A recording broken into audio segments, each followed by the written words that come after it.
करने हो गई। Okay, number 1, compare yourself with yourself. सबसे बड़ा प्रॉब्लम है हमारे यहाँ, लोग अपने आप को कंपेयर कर रहे होंगे दूसरों से। वो बोल सकता है मैं अच्छा बोल नहीं सकता, वो ये कर सकता है मैं नहीं कर सकता। Don't compare yourself with others, your comparison is with you guys.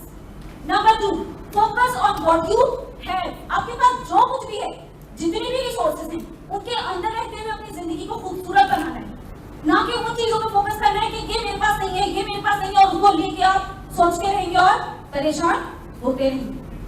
Number 3, that you need to let it go the past. कौन सा ऐसा शख्स है कि जिसके साथ पास्ट में कुछ ऐसा ना हुआ हो जो अनवांटेड हो, जो नहीं चाहा जाता हो? बहुत से लोगों के साथ पास्ट में बहुत से इंसिडेंट हो जाते हैं, but you need to let it go. जो भी हो चुका, जैसा भी हो चुका, जाने नहीं। और अब आज से, इस वक्त से एक नई शुरुआत, नई जिंदगी की इब्तिदा। Will you do it? Will you do it? Yes. Good. The next 5th point is opportunity.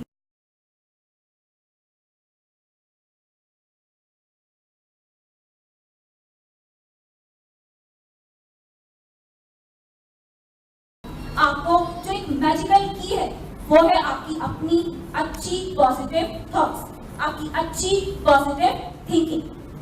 Now at the end I just wanted to say that वक्त सबको मिलता है जिंदगी बदलने के लिए, पर ये जिंदगी ना मिलेगी दोबारा, वक्त को बदलने। Thank you so much.